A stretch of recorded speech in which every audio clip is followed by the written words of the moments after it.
Hey guys, welcome to Chaotic Good, episode 2. This will be the episode where we go over TV shows that we are interested in. Or we hate, because why not talk about things we hate and rant about how terrible they are? Yes, do we want to just go there first? So that way you can get all the pain off your chest? Yeah. Fucking Flashpoint. Oh, God.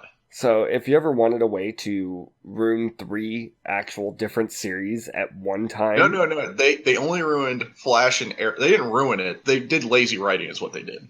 Legends of Tomorrow isn't very well influenced by Flashpoint, but that's mainly because they're traveling through time, anyways.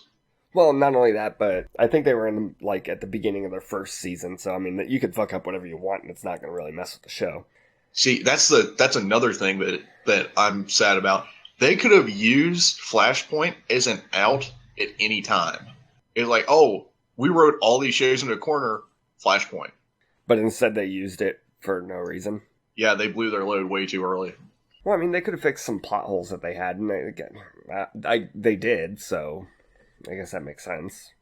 Now, I believe you said the number one plot hole that you saw was Diggle's son, right? Yeah. I've thought about this. Even if his son, which looked way too young to be his son in the future, Yeah. I saw it as he had his son later on in life, and that's why he's so young. They could have still had his sister. It would have been his older sister. Yeah, they could have done Because that. you got to admit that kid way, way, way too young to be that child. Yeah, because it was, like 20 years in the future? He looked like he was 15. Yeah, he was pretty fucking young, especially to play John Diggle's son. I mean, and he was, 2 or 3 already at the time, so he would have been in his early to mid-20s, and he looked like a teenager. Just saying. It's kind of the exact opposite idea of using 20-year-olds to play 16-year-olds in movies, except it doesn't work the other way. Yeah.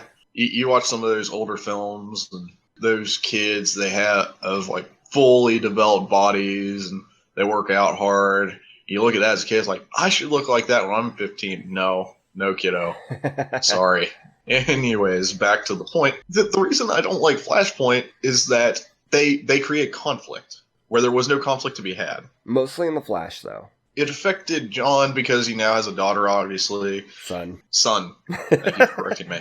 And even the first episode of Arrow this season, it ends with Oliver denouncing his run to be mayor. And the first thing that happens in the episode is Oliver Queen is taking up this position. Why even have him run for office in the first place in the first season if you're just going to flashpoint him into office now? Why do the whole tension build up of him losing the race, basically, and giving away the position when it could have been, it came out that this person was in leagues with this and this is why they're doing it. You could have just had it open where Oliver won because it was exposed of all the bad things she was involved with, his opponent. Yeah, the wife of Dark. Yeah, the wife of Damien Dark, whose name escapes me right now. And then, I can't remember if this is true because it's been a while since I watched season 2 of The Flash, but Black Canary's doppelganger, Black Siren, was supposed to be locked away somewhere, and then, for whatever reason, she was free because Flashpoint. Was it because of Flashpoint, though? I don't remember getting out, but I just don't think that they explained it. I think that she just, oh, hey, look, she's out. Ignore the plot hole, it's fine. There's a multi reasons why. Now, you left the Arrow where the Arrow Cave was destroyed. Everything was bad. It was just Felicity and Arrow, and that was it. Yeah. And you had no idea what anybody else went and did. So they could have gone off and done their collective things. And I know Thea left because she didn't want to be a part of it anymore. But then it's just, she's now assisting Oliver as a pseudo assistant. What really qualifies her to do that job? She ran a nightclub? Yeah, basically. That'd be more of managing your staff. So basically a supervisor position? Yeah, she was the chief of staff. But I mean, she's a 20-year-old chief of staff who used to own a nightclub. I'm sorry, nobody's going to buy that. I don't buy that. But I do agree with getting her out of that stupid costume because she looked like an elf. Oh, you are so bitter about that costume. I know, she's so hot. They could have done so many better things for her. But no, she looked like a fucking elf. Her face looked fucked up. She wore the hood in that, didn't she? The red hood, yeah. They should have done away with the hood. Something, oh god, it just should have not been what it was. It was all bad. Shit. Yeah, it was all bad. Then now to get to Flash, everybody was mad at each other for things that they were not mad at each other for before. I mean, I get why they're mad, but they didn't need to be mad because honestly, it's the only one that was understandable was Cisco's brother dying. Yeah, but they didn't have to do that. They just did it because there wasn't enough conflict. But honestly, the way that those two had that dynamic, I honestly don't know why they had to ruin the dynamic, because that's what they did. They ruined the dynamic. Cisco has always been one of those characters who's been upbeat the entire time, and you lose that upbeatness and it throws the chemistry off. Like, he's getting it back, like they're getting back to the same place and it's getting more bearable. But when it was just, everybody was mad all the time. Anyways, The Flash. So how do we feel about...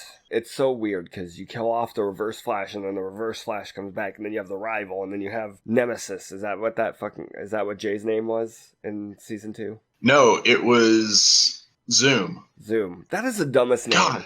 Yeah. No, it's not even Zoom. It's Professor Zoom, I believe. The comics? Oh. Yeah, I actually think in the comics, it's Professor Zoom and Reverse Flash are the same person. They made so many bad decisions. I mean, I'm not gonna disagree.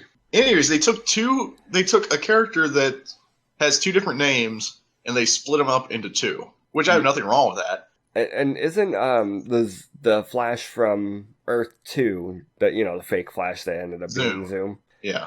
Isn't his costume design based on an old costume from the actual Flash?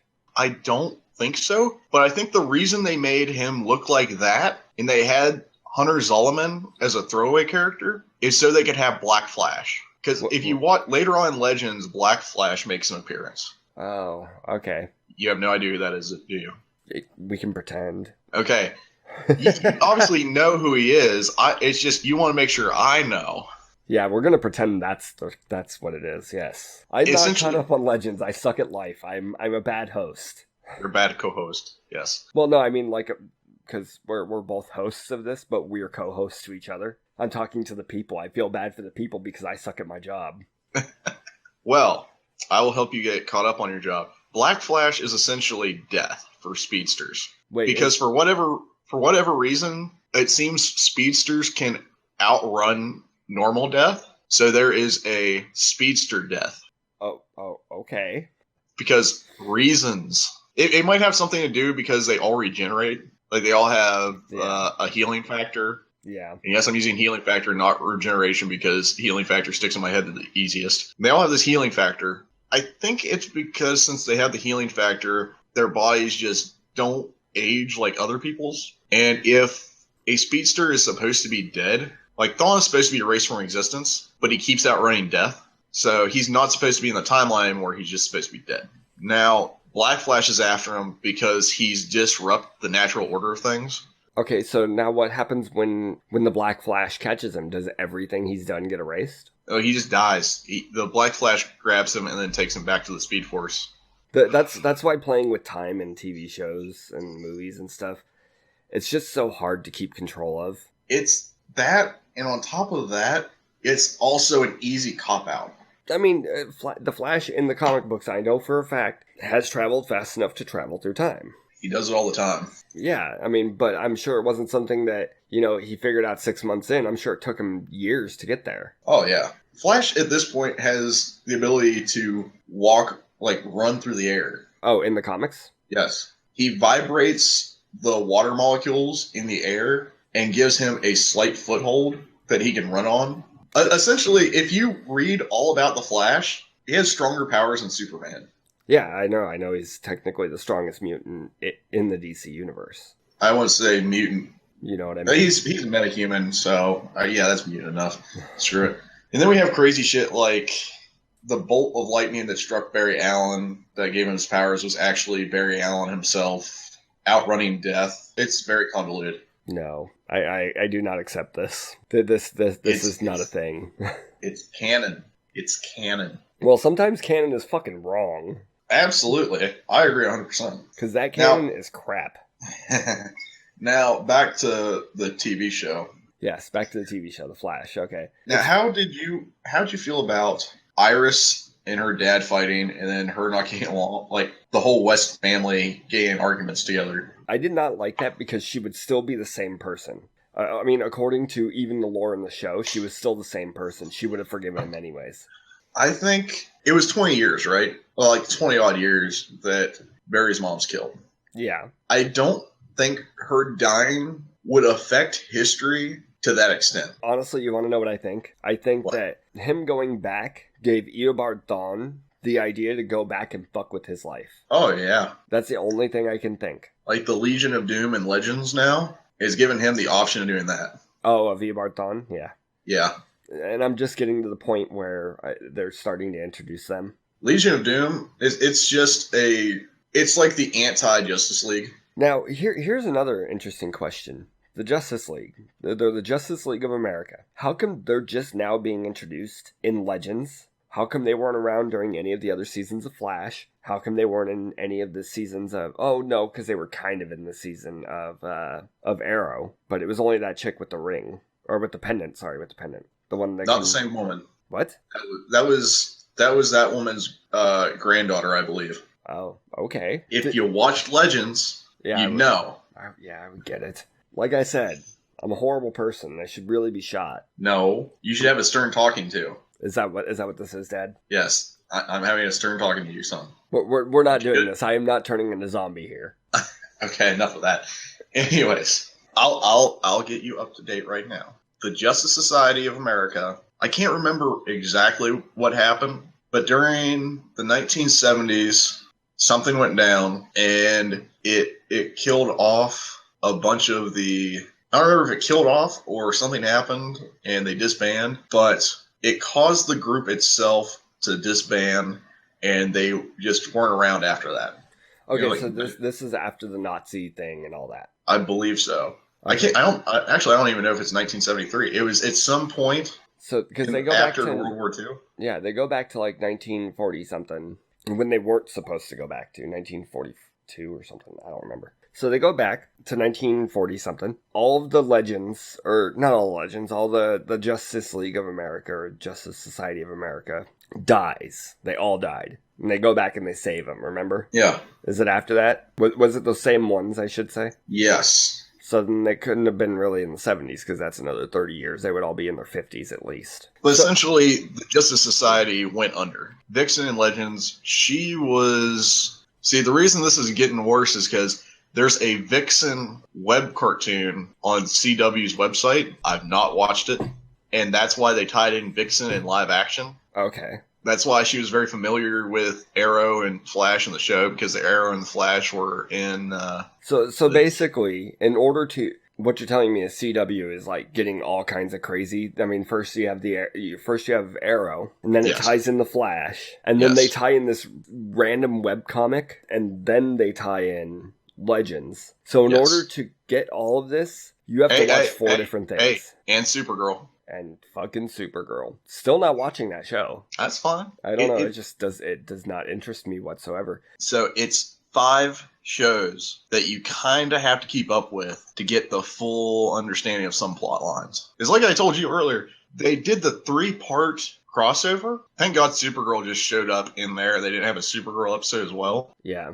I hope that they start to distance themselves, at least on that front, because that's just not a show I'm going to watch. I don't care how many Well, crossovers they do. she's in a completely different universe, so Yeah, she's on World 17 or something. it's 29. Whatever. Yeah. No, I don't know why that resonates in my head, but it does. I mean, I know she's far away, so he basically had to run past all the other ones to get to her. Now, the reason why it's important you watch the ones for Legends is because they made a device. Well, technically, Cisco can travel through to different Earths whenever he wants now, Yeah, and that was already part of it, yeah. but he also made her a device that lets her travel from Earth 29 whenever she wants to Earth 1. I want you to know that I kind of hate you. Why do you kind of hate me now? I blame you for the future crossovers. How is... I'm not even attached to the show in any way, shape, or form. How the hell is that my fault? Because you told me about it. God damn it. That means I'm going to have to catch up on fucking Supergirl now. I don't want to do it. Hey, we don't know that yet. You're going to jinx it. I don't want to do it. Even if I jinx it, it's still your fault. Now, since we're not going to talk about Supergirl, obviously. Because neither of us have watched it, yeah. I watched the first season and it was terrible. Oh, is it so bad? Okay. Honestly, I watched every episode of Supergirl season 1 just so I could watch the Flash crossover episode. Yeah, I don't have that much discipline. Nope. It makes me think... you remember Lois and Clark, the old Superman TV show? Yeah, I didn't watch that either. It really feels like that. It's just really bad. So it feels like that if it in modern times instead of back in the 90s when that kind of shit was normal. Actually, no, I take that back. I kind of liked Lois and Clark. Yeah, that's why I said back in the 90s when it was normal. Yeah, but Supergirl, the cheese factor is dialed up to 11. It feels like it's a Superman comic almost. Like when it first came out. Like it's not really in deep stories. You don't really feel connected to anybody in any way, shape, or form. Everything's so happy. So is it like not a continuing story? It's like individual stories. No, it's a continuing story. It's just like Arrow was at the beginning, where who's the villain of the week? It felt like that a lot. But did you ever watch the animated Superman? Nope. Probably not. Like cartoons. I am so bad at this, aren't I? I am like, yeah, you're really bad at this. Have you watched the animated Batman at least? Would you like me to say yes? Because I could. Actually, the animated Batman is my favorite version of Batman. One thing I don't really care for about like this new season of Arrow is John Diggle. Like they sent him to go join the army again, and then he gets. I really don't get it. It doesn't. The story doesn't just doesn't follow for me. What do you think about this? It was a little out of left field because he completely left that life. And I mean, this is another thing for Flashpoint even. You could blame that on Flashpoint. Oh, yeah, 100%. They're just generating conflict to generate conflict. Yeah, I mean, let's break John out of prison, out of military prison. Well, I don't want to go. I want to serve time for killing my brother. No, you fucking retard. I mean, your brother was a bad guy. Oh, and that's another thing. Speaking of all this comic books shit, since when, like, I get it, heroes aren't supposed to kill people.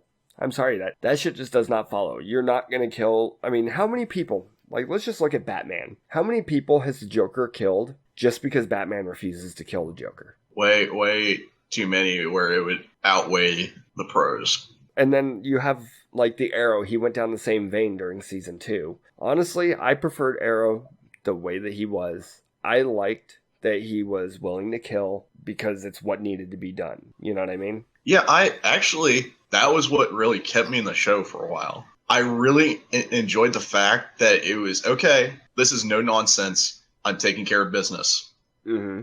Oh, yeah. I do understand that you have to be at least someone a little bit that people look up to. You have to be a character that people look up to. And just killing people, at the end of the day, the only thing that would be standing between him and a murderer is a fine line. Well, see, and this kind of follows along the same vein as, like, Dexter. The reason people like the show Dexter so much is because he's a bad guy who's doing good things. Which is very appealing. I realize that.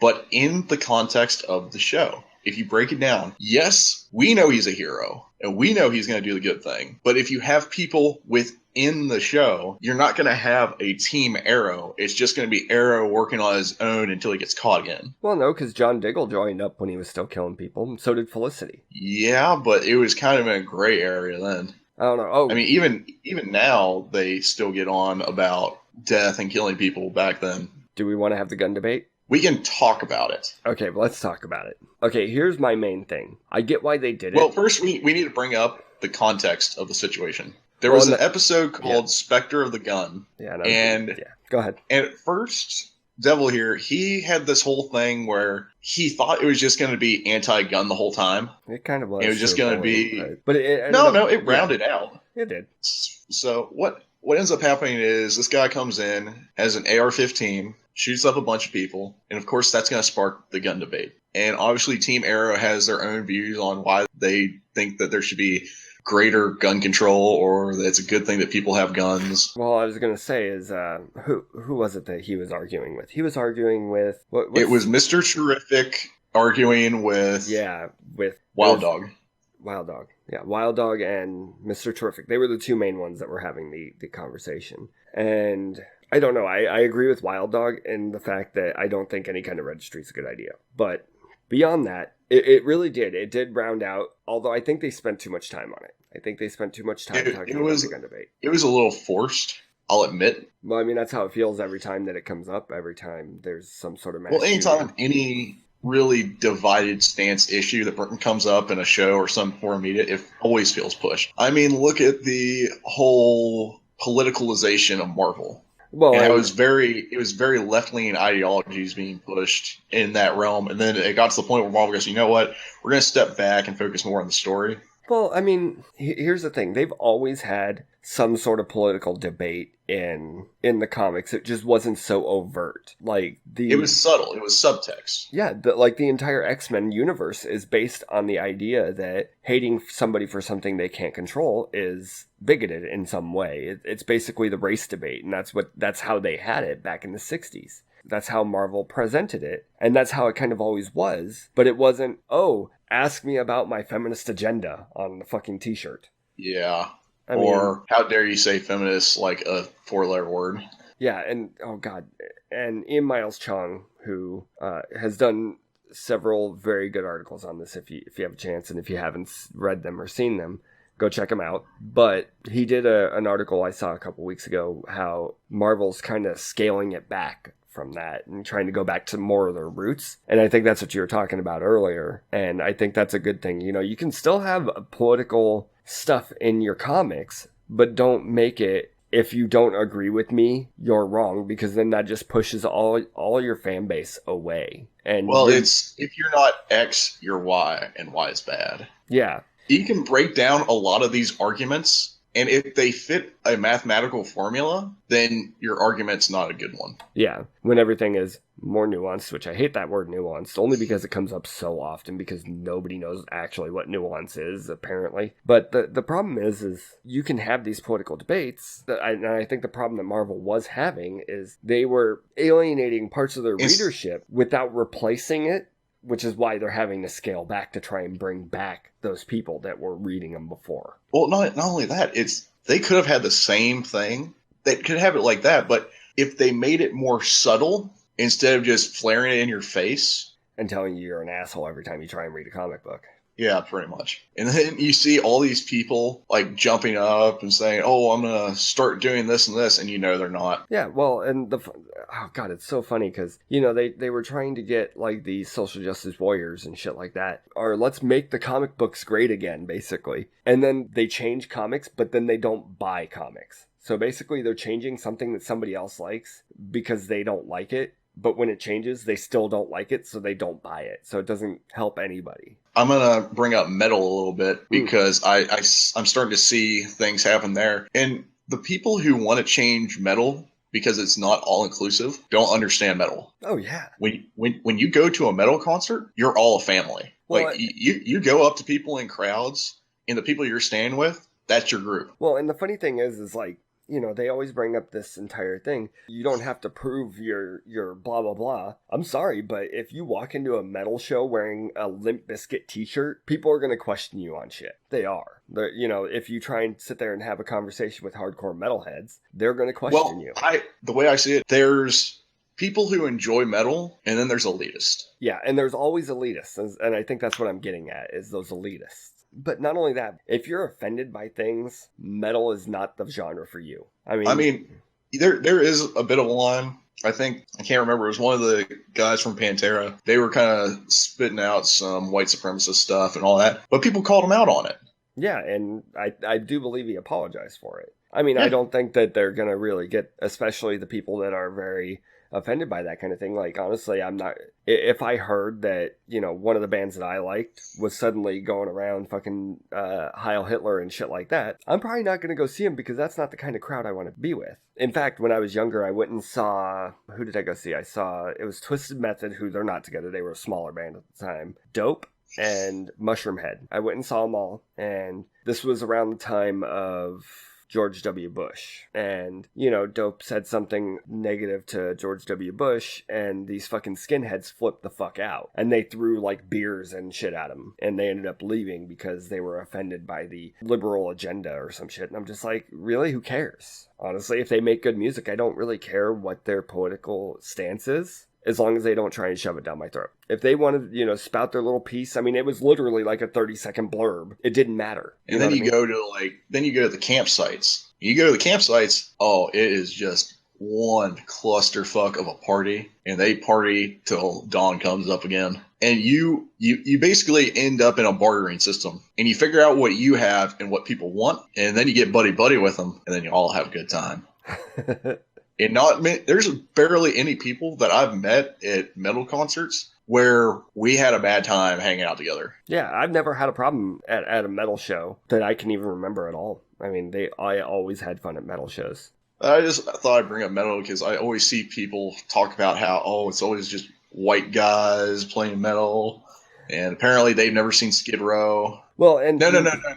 It's, God, what's the name of that band? Something Dread. I got nothing. But they have a black lead singer and... Oh, Sevendust. So I was about to bring up Sevendust, but I'm talking about another band as well. Oh. Well, and here's another band that's that I actually really enjoyed. They only had, I think, one album. Was Kitty. I've never heard of them. You've never heard of Kitty? No. Oh, they were pretty good. They were feminists, but the music was good, so I didn't care. I mean, baby metal is starting to get really hot. Baby metal? You've never heard of baby metal? No. They're a Japanese metal band. Interesting. I'll send you some videos. It's like it's kind of, have you ever heard of idol music in Japan? No. It's basically, they have pop idols, and they find these young girls, and they go out stage, and they sing their songs, they wear cute outfits and whatnot. It's really not my deal because I don't really like that style of music all that much. But baby metal has found a really nice medium between metal and that style of music. Okay. There was one other show that we were going to talk about, which was Westworld. Oh, Westworld. The beauty of Westworld. I fucking love this show. We spent like an entire hour or so talking about bad things that happened in okay shows, and now we get to the creme de la creme. Oh, Westworld. Of bad things that happen in good shows? No. Like the quality. So the creme de la creme of good shows, basically. The things that they do right. I mean, I really do like the way that you put that. This is a fantastic show all around. There's one thing I don't like, but it's more of a personal issue with me. Okay.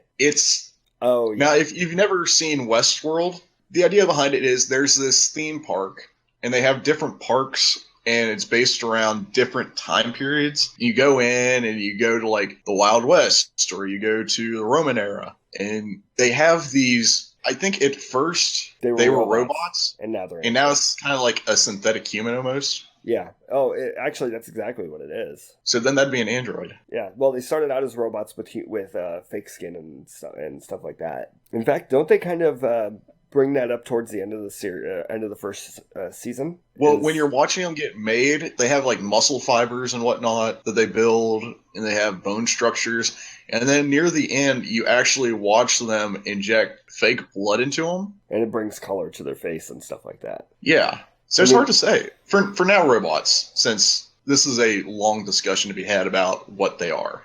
Yeah, and the difference between robots and androids.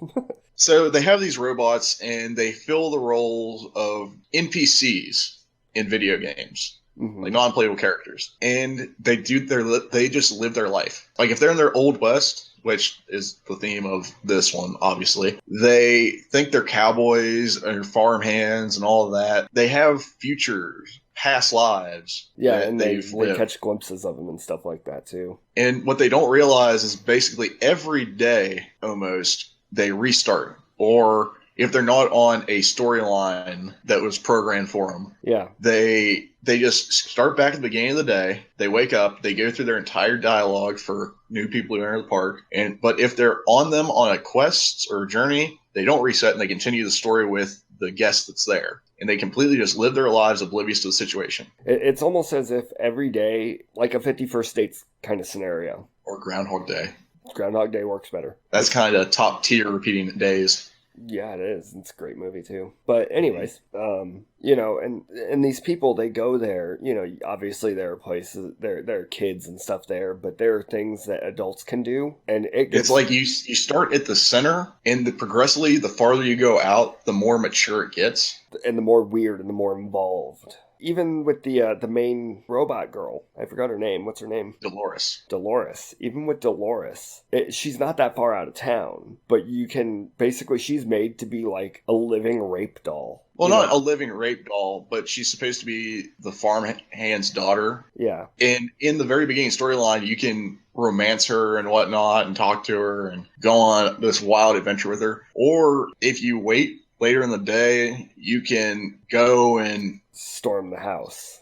storm the house and kill her love interest, gunslinger. And then her family and stuff like that, and then you can take her into the, you know, do whatever you want with her. These people, you can do whatever you want to them, basically. And on top of that, they can't fight back. Like when they shoot guns, it's kind of like a pellet gun almost, but with more impact. And you feel like the hit, and there's a bruise, but it's not going to kill you in any way, shape, or form. Yeah. Didn't they mention the further out you go, the more dangerous it gets, even as a guest? No.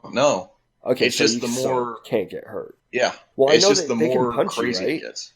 They can punch you and stuff like that, right? I guess. I guess they can put you up into situations where you get killed. Either way, it's just a very interesting show, and as it progresses, things at the park just seem to be getting more and more out of hand, and the robots are starting to, well, at least one robot is starting to realize what's going on. Well, what ends up happening is unintentionally they make sentient life. See, They make AI. see, and this is a theory I have for season 2. I'm wondering if it's actually unintentional. You're wondering if it's intentional they made AI? Yeah, I'm wondering if it's actually unintentional or if it's actually intentional. I'm thinking that, what was the guy's name? Are we talking about the co-founder, or are we talking about the guy who's played by Anthony Hopkins? Anthony Hopkins, his character. No, it was the other guy who he was trying to make him more realistic. Yeah, there was that whole scene where Anthony Hopkins' character talks about how Arthur wanted to make him human before they... Well, he had that line where he said, if a man can fix his mistake in 10 years, he's a great man. And it took him 20 years to realize that he should have just let them be free. And so he started up this whole thing, slowly making it so eventually the AI can fully accept its situation. Because at the end of the day, basically, if there's like really traumatic events, they just delete it from their memories. So they would just delete their memories. And one of the characters, actually, the madame who helps run the brothel in town, or just has her own ring of girls that work for the saloon. Before that, like about a year earlier, she played the part of a mother and her daughter who lived out on the land and had a farm and everything. And then the character who's known as the Man in Black, and he just full on killed the little girl, stabbed the mother, and it was so traumatic for the madame that they had to erase her memory and give her an entirely new role. Yeah, but even still, before she is the one that starts to remember what's going on, who she is, why she keeps doing this, she has flashes of being a mother and being killed brutally and stuff like that. And it was all programmed. Like even her escaping, we come to find out, was in her programming. Yeah. And right towards the end, we'll start to get into like stuff that we're hoping for in season 2. It shows, what are they, samurai? Yeah, at the very end it showed samurais and different era stuff. And I actually, that'd be kind of interesting. They're probably never going to show that side of it since it's Westworld.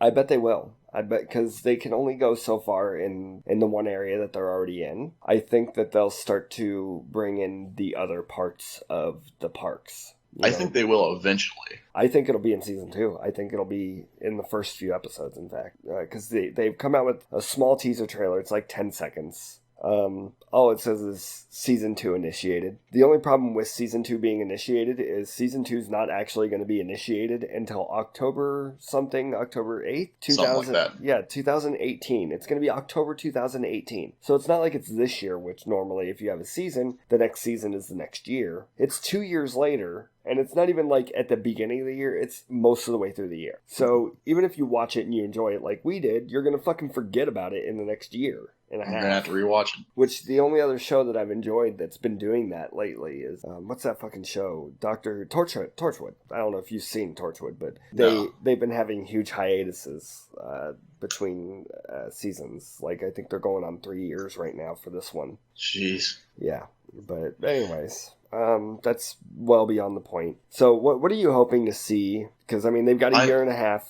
What are you hoping? I'm thinking that Anthony Hopkins' character is going to come back eventually as a host, which these robots, that's what they're called in the show. I think eventually his mind is saved somewhere as a setting program for one of them, and he'll come back eventually. You know what's really interesting about this is I saw a little spoiler. The Man in Black comes back in season 2. I hope so. I actually really, for as fucked up and demented as he is now, I really like that character. Yeah, and you know, I do like the entire storyline of the first season. Just, oh my god, just the play on time and stuff like that was so good. The thing is, I don't know if this is a good thing or a bad thing. I don't feel connected to any character, but I still enjoy the show a lot. Really? You don't feel connected to any of the characters? Yeah, it's really the first show that's done this for me. It's not that I don't care about the characters. If they killed off one, I wouldn't feel upset about it. I think Game of Thrones has made me numb. You know what's really interesting? I was just what I just remembered actually is Arnold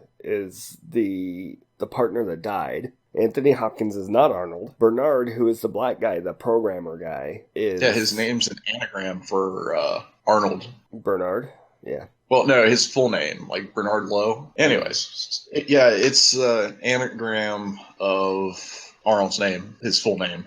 Interesting. I mean, was there anything else you were hoping for? Because I'm really hoping to see something like a medieval world. You know what I mean? Like, dude, like medieval Europe and stuff like that. That'd be cool. The problem, though, is that because they're revolting, they're not going to have any point to stay in that time period. There's going to be no need of it. Well, essentially, it's just going to be like modern gunfighting in ancient Rome. Well, the thing about it is it's not just the hosts in Westworld that are waking up. Let's say it's happening in all the other worlds too. That very well could be. So it could play where they've made no inkling of that, though. Well, I guess what could happen is one of the characters from Westworld that goes full sentient could go into a different park and slowly change the settings of the different hosts there. Yeah, I honestly have no idea where they're going to go with it, but I'm really interested to see. It's just I'm really pissed off that I have to wait another year and a half. That really bothers me. You can tell, can't you? Yeah. Though I do have one problem with Westworld. What's that? My problem with Westworld is the same problem I have with most... It's the problem I have with a lot of android or robot-related stories where they get sentient, which is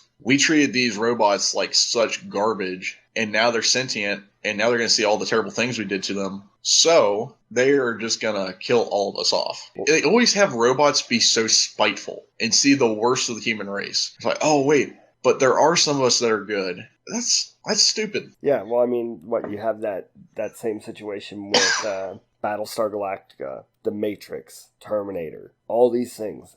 They automatically just go to wipe out the humans. I mean, iRobot was kind of close to, okay, we have a good society, everything's good, and then it turns around. I just want one movie where robots don't want to kill mankind after they gain sentience. Because there's so much more to the story than that.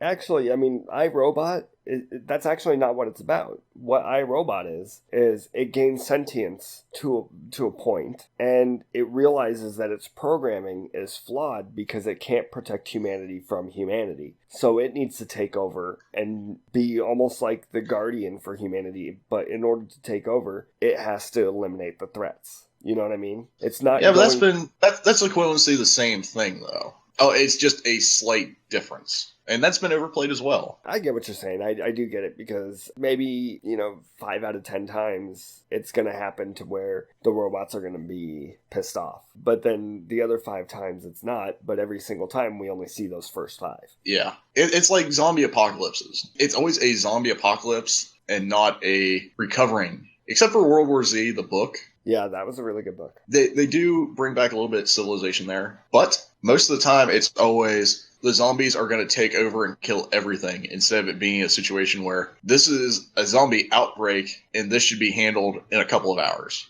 Yeah. Or a few days at the most. Yeah, which I honestly, I think, I know you're not caught up yet, but I think that's where The Walking Dead is going to kind of try and head, is them trying to rebuild. God, I hope so. But Because yeah. I was so happy when they were rebuilding stuff at the prison. And that actually, I rage quit The Walking Dead for a while just because it feels like it was forced. It's like, oh, here's the governor. He's a complete fucking douchebag. Everybody hates him, but somehow he ends up back with a group of people, back with a small militia, and they have a fucking tank ammo, and a guy who drives the fucking tank. No.